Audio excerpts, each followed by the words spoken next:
everybody, this is Kim. Welcome to another edition of Tiny Garage. Today's Tiny Garage has to do with the new BMW r1250rt, which I just bought. I recently traded in my K1600 for it, my GT. And one of the problems I'm experiencing with this brand new motorcycle is with the radio and the Bluetooth connectivity. Now, because of the worldwide pandemic shortage, I guess, of workers, there's a shortage of computer chips. So I don't have the radio. What I do have is a radio prep package, which is everything but the radio. I guess eventually the radio will be plug and play, and I'll just buy it, plug in a couple of wires, and voila, everything will work like it's handy dandy. I'm kind of doubting that now, only because of the problems I'm currently having. Now, I'm not the only one suffering these issues, but a lot of people aren't. So it's a very odd thing that it seems to be hit and miss on this problem. And everybody keeps suggesting, well, do the radio first. No, do the helmet first. No, do your phone first. Do your phone to your helmet. No, don't do your phone to your helmet. I mean, just, it's crazy. I mean, there's just, name a possible combination that you could try for success. I've tried it. I guarantee it. I mean, there can only be a limited amount of combinations with 3 devices. I've tried them all. But what I'm going to do now is I'm going to document the one that seems to be not only the most prevalent way to do this, but I think probably for the normal user, probably the simplest way and the way that it should work. I mean, I'm a tech guy. I'm in tech support. I've been doing tech for 25 years.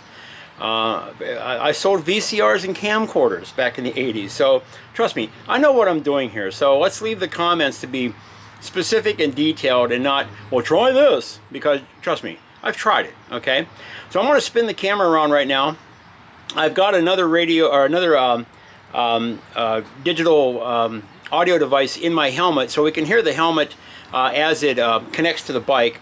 But I want to show you the steps that I'm following, the process that I'm doing, and you guys tell me if this is what you're doing and you're getting it to work, because my daughter's iPhone 11 doesn't work, and neither does my Samsung Note 8.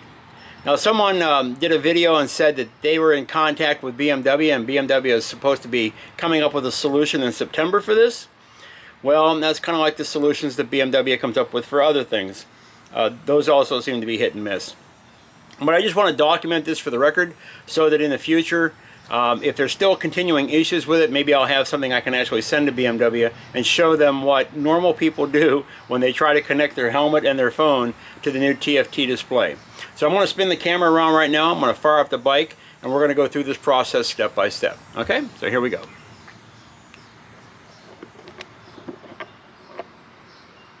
All right, so there's the TFT display. I'm going to turn the bike on. Hopefully you guys can see all that. Okay, and right now I've got my Bluetooth on my phone turned off, and I got my Bluetooth on the helmet turned off. So the first thing I'm going to do is I'm going to go into the settings menu. I'm going to go down. I'm going to go over to settings, down to settings. Hopefully you guys can see all this. Yeah, I think you can. Give the bike a second for the connections option to become, there it goes. Okay, now I'm going to go to settings, and right now it doesn't show a mobile device and it doesn't show a rider's helmet. So I'm going to go ahead and connect, and now I've already got these prepared. So, and honestly, I shouldn't have to repair them every time I start the bike. This technology should be flawless. Once you set it once, it should be basically plug and play every time you turn on the bike and the helmet. There shouldn't be any secret combinations or handshakes or dances around the bike that I have to do to make this stuff work, okay? It should just work, because that's the way it's supposed to do it. I know you're all going to say, well, that's not it. There's a combination of... No, there shouldn't be a combination. It should just work. That's the whole point of the technology. So with that being said, I'm going to go ahead and turn the headset on the bike, and hopefully you'll be able to hear it on the other audio channel, or the headset of the helmet, sorry. Hello. Okay, you should have heard that. It said hello. Now you can see right here, it popped up on the screen. It shows that it's connected. I have the little rider's helmet. Whoop, where did it go? What happened? There it is. Device connected. There you go, and device connected. Okay, so there we go. So now the device is connected.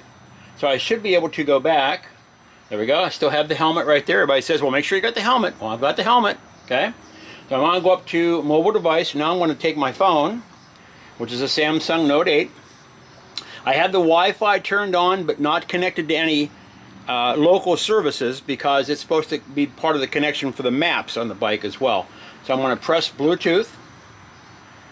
Now it says connected for calls and connected for audio. Can you guys can see that, right? Okay.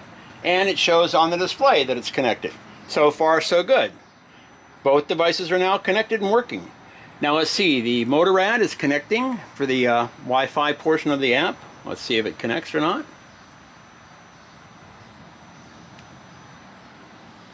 And now we can see the flashing Wi-Fi display down here.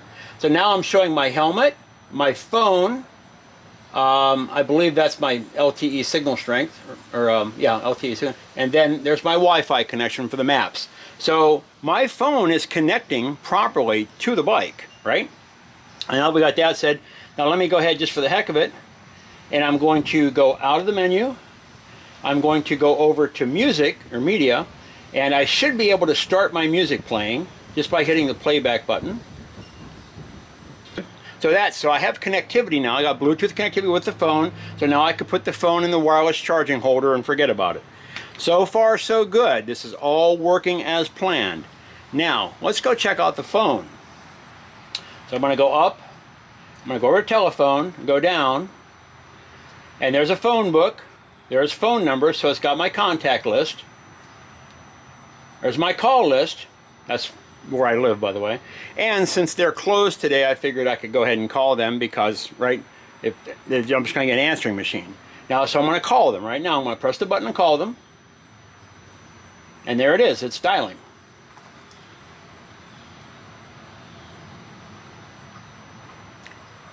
But I don't hear anything.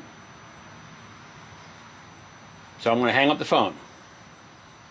Now, so I'm going to go to a different,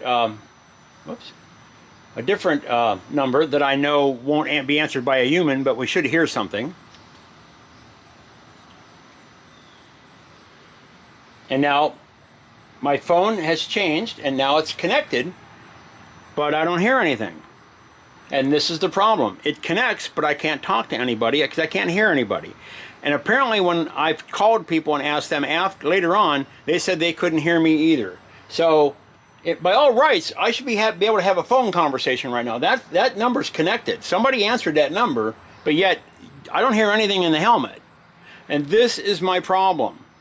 Now, it does no good to connect the phone directly to my helmet because, number one, it bypasses all of this. I won't get any of this on the display. But it's designed to do this. So I shouldn't have to hook it up directly to my helmet. In fact, everybody says don't hook it up to your helmet. Well, it's not hooked up to my helmet. It's only hooked up to the TFT display. So I can cancel the call. So just to let you know, it is actually working my phone. I'll show you that again. I got my phone here. Can you see my phone? Yeah, okay. So I'm going to try the call again. And what? See, it dials the number on the phone. You saw that flash, right?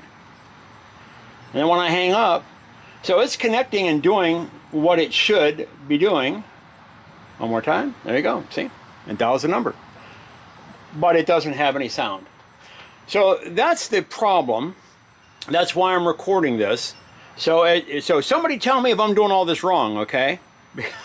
Because if I am, then it's too complex for me. Because this is how all of this should work. And it's telling me that everything down here is connected. So it's either a software issue with maybe my phone, maybe the Samsung Note 8 needs some kind of firmware update. It does have all the updates that I'm aware of. Maybe this needs some kind of firmware update.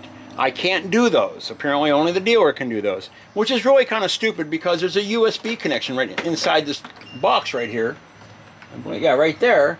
So there's no reason why I couldn't download a firmware update and update the damn TFT. But of course the dealer doesn't get paid any money to do that. So I'm sure that's the reason why that's not an option, even though it literally could be an option, right? I don't need the dealer to update my firmware. So BMW needs to fix this. This is an expensive motorcycle. And this was $27,000 for this motorcycle. The main reason I bought it was not only this beautiful display, which is still really nice, but it also has active cruise control, which is the only bike on the market that I'm aware of. I think maybe the Ducati has active cruise control, and I think it actually has side warning as well, which this bike could have easily had. I don't know why they didn't put on it, but that's a whole other issue for another day. So there you go, folks. Thanks a lot for watching this video. If you have any comments or suggestions, let me know. Press like, please subscribe to my channel, and I'll keep making more of these. Take care. Thanks a lot.